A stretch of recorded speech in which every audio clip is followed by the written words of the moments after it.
Hey guys, welcome to my YouTube channel to reel knowledge. आज के video में बात करेंगे क्लास 10 का मॉडल सेट 3 2022 का झारखंड बोर्ड एकेडमिक काउंसिल से जो निकला है। चलिए इस वीडियो को लेट ना करते स्टार्ट करते सेट 3 का क्वेश्चन। पहला क्वेश्चन है, फ्रांस की क्रांति कब हुई थी? फ्रांस की क्रांति जो हुई थी 14 जुलाई 1789 ईस्वी में हुई थी। नेक्स्ट क्वेश्चन है, फ्रांस की क्रांति ऑप्शन नंबर जो कि आपका को नंबर है तभी हुई थी। ठीक है, अगला क्वेश्चन है, फ्रांस की क्रांति का अग्रदूत किसे कहा जाता है? फ्रांस की क्रांति का अग्रदूत रूसो को कहा जाता है। नेक्स्ट क्वेश्चन है, बिस्मार्क जर्मनी का वासलन का वोट 1871 ईस्वी में हुआ था। ऑप्शन नंबर घो जो है ये राइट आंसर है। अगला क्वेश्चन है, पहले तुम मनुष्य हो, इसके बाद किसी देश के नागरिक या अंकुश, यह कथन किसका है? यह कथन मैथ्सिनी का है, लेकिन इस पे थोड़ा सा डाउट है, आप एक बार चेक कर लीजिएगा या अपने टीचर से पूछ लीजिएगा। अगला क्वेश्चन है, विश्वकोश नामक ग्रंथ की रचना किसने की थी? तो ये रूसो ने की थी। Next question, discovery of India नामक पुस्तक के लेखक कौन थे? तो पंडित जवाहरलाल नेहरू थे। नेक्स्ट क्वेश्चन, यह कथन किसका है? तुम मुझे खून दो मैं तुम्हें आजादी दूंगा, सबको मालूम है सुभाष चंद्र बोस जी का है। बंगाल का विभाजन कब हुआ था? 1905 ईस्वी में हुआ था। संथाल विद्रोह के नेता कौन है? सिद्धू कानू। संथाल विद्रोह को सिद्धू कानू के नाम से जाना ही जाता है। खिलाफत आंदोलन के प्रमुख नेता कौन थे? मौलाना मोहम्मद अली और मौलाना शौकत अली थे।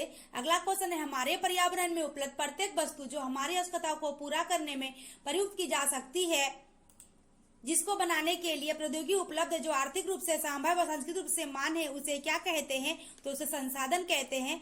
भूमिगत निम्नीकरण में निम्नलिखित में से कौन सी भूमिका नहीं है? तो मधुमक्खी जो है वो कोई भूमिका नहीं निभाती है। अगला क्वेश्चन है, भारत के कुल क्षेत्रफल का कितना प्रतिशत भाग मैदानों के रूप में पाया जाता है? तो 43% हो जाता है। लो आयस किस प्रकार का संसाधन है और नवीकरणीय योग है? गुलाबी सिर वाली बत्तख किन जातियों में शामिल है? गुलाबी सिर वाली बत्तख अब नहीं मिलती है, तो लुप्त जाति में है। भारत में जैव विविधता को कम करने वाले कारक कौन है? तो कम करने के लिए हमारा वन जीव के आवास और विनाश का ये कारण है। ऑप्शन नंबर को। अगला क्वेश्चन, चिपको आंदोलन किससे संबंधित है? तो चिपको आंदोलन किससे संबंधित है? वनों की कटाई से। वनों की कटाई को रोकने में, है ना, वनों की कटाई रोकने से। नेक्स्ट क्वेश्चन है, जल की कमी के क्या कारण है? जल की कमी के कारण है सब कुछ है, अतिशोषण, अत्यधिक प्रयोग, समाज के विभिन्न वर्गों में जल का असमान वितरण और उपयोग, सभी ऑप्शन राइट है।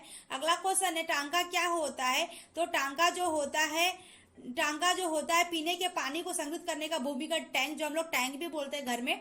अगला क्वेश्चन है, सन 2025 तक कितने लोगों के जल की कमी झेलने की भविष्यवाणी की गई है? तो 20 करोड़ लोगों को की गई है कि जल की दिक्कत आ सकती है। अगला क्वेश्चन है, किसी देश की प्रति व्यक्ति आय की गणना कैसे करेंगे? जब देश की जनसंख्या में कुल आय को जनसंख्या से भाग दे देंगे तभी। नेक्स्ट क्वेश्चन है, वे देश जिनकी 2017 में प्रति व्यक्ति आय $12,056 प्रति वर्ष या उससे अधिक होती है, तो कौन से देश में रखा जाता है? उसको विकसित देश में रखा जाता है। नेक्स्ट क्वेश्चन है, सतत विकास का उद्देश्य क्या है? सतत विकास का उद्देश्य विकास वर्तमान के लिए, आने वाली पीढ़ी के लिए, दोनों के लिए है। नेक्स्ट क्वेश्चन है, निम्नलिखित में से किस राज्य की साक्षरता दर सबसे अधिक है? सबको मालूम है केरल है। अगला क्वेश्चन है, यदि किसी देश की प्रति व्यक्ति आय 500 रुपया तथा जनसंख्या 5000 है, तो उस व्यक्ति की कुल आय निम्न में से कौन होगा? तो इनमें से जो होगा ऑप्शन नंबर को हो जाएगा। अगला क्वेश्चन है, निम्न में से कौन सी क्रियाकलाप द्वितीय क्षेत्र के अंतर्गत आते हैं? द्वितीय क्षेत्र के जो अंतर्गत आते हैं, प्राकृतिक उत्पादों का विनिर्माण के द्वारा बदला जाना होता है। नेक्स्ट क्वेश्चन है, प्रचंड बेरोजगारी का मतलब ऐसी स्थिति में जहां लोग क्या होते हैं, जहां लोग नियोजित हैं और लेकिन उत्पादकता शून्य है, तो ये हो जाएगा आपका।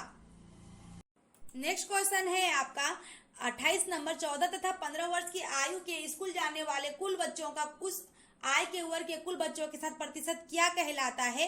तो उस बच्चों के साथ जो प्रतिशत कहलाता है वो निबल उपस्थिति अनुपात कहलाता है। नेक्स्ट क्वेश्चन है, संगठित क्षेत्र का सही अर्थ चुने। तो संगठित क्षेत्र का जो उन उद्यमों को शामिल करता है जो रोजगार की शर्तें और नियम है। नेक्स्ट क्वेश्चन है, कौन से क्षेत्र को सेवा क्षेत्र कहा जाता है? तृतीय क्षेत्र को कहा जाता है। नेक्स्ट क्वेश्चन है, सत्ता की साझेदारी के क्षैतिज वितरण के अंतर्गत कौन सा शामिल है?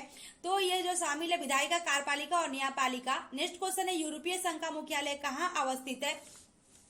यह ब्रुसेल्स में अवस्थित है। नेक्स्ट क्वेश्चन, सामुदायिक सरकार किस देश से संबंधित है? सामुदायिक जो है वो श्रीलंका से संबंधित है।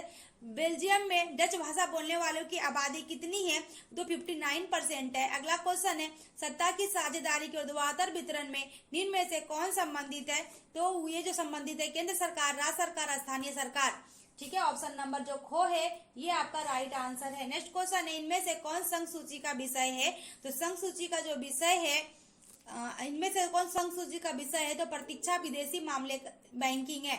नेक्स्ट क्वेश्चन है, हमारे देश में राजभाषा हिंदी को बोलने वाले प्रतिशत कितना है? हिंदी लोग 40% ही बोलते हैं। अगला क्वेश्चन है, भारत की अनुसूचित भाषाओं में झारखंड की कौन सी भाषा शामिल है? तो संथाली, झारखंड की संथाली भाषा शामिल है। पंचायती में महिलाओं के लिए कितने प्रतिशत आरक्षण का प्रावधान किया गया है? 30% में किया गया है। और लास्ट क्वेश्चन है, भारत में वास्तविक विकेंद्रीकरण की दिशा में एक बड़ा कदम उठाया गया है। कब उठाया गया था विकेंद्रीकरण? 1992। आई होप आपको सारा सोल्यूशन मिल गया होगा। अगर हमारी ये वीडियो अच्छी लगी हो, लाइक, सब्सक्राइब और शेयर जरूर करें। Thank you.